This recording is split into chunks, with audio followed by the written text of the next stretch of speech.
অনেকগুলো দোকান এখানে।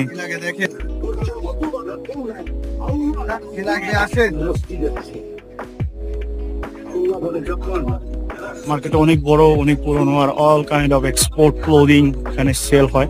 আপনার বেছে বেছে খুঁজে নিতে হবে কোনটা লোকাল আর কোনটা এক্সপোর্ট এন্ড কোনটা আপনার দেখে নিতে হবে। আর এখানে আমি একটা কিউবেন শার্ট এখানে দেখা যাচ্ছে। আমি যে শার্ট গুলো পরে আছি এক্স্যাক্টলি এই শার্ট গুলি এখানে সেল হচ্ছে। ভাই এখানে শার্ট, এই কিউবেন শার্ট গুলো কত করে? এইগুলো কত করে প্রাইস আনুমানিক? হ্যাঁ, 1000 টাকা না? আপনার এই দাম বলার পর তো কাস্টমারের দামাদামির অপশন তো আছে না ভাইয়া? দামাদামির অপশন রেখে প্রাইস চাচ্ছে, মানে আপনি ওই 1000 বললে আপনার প্রাইস আপনি বলতে পারবেন। আর এগুলো সব কি এক্সপোর্টের না? সব এক্সপোর্টের। ব্র্যান্ড কি কয়েকটা ব্র্যান্ডের নাম বলতে পারবেন এগুলোর? এই তো মালবু আছে এখানে, তারপর এখানে আছে ড্রিল।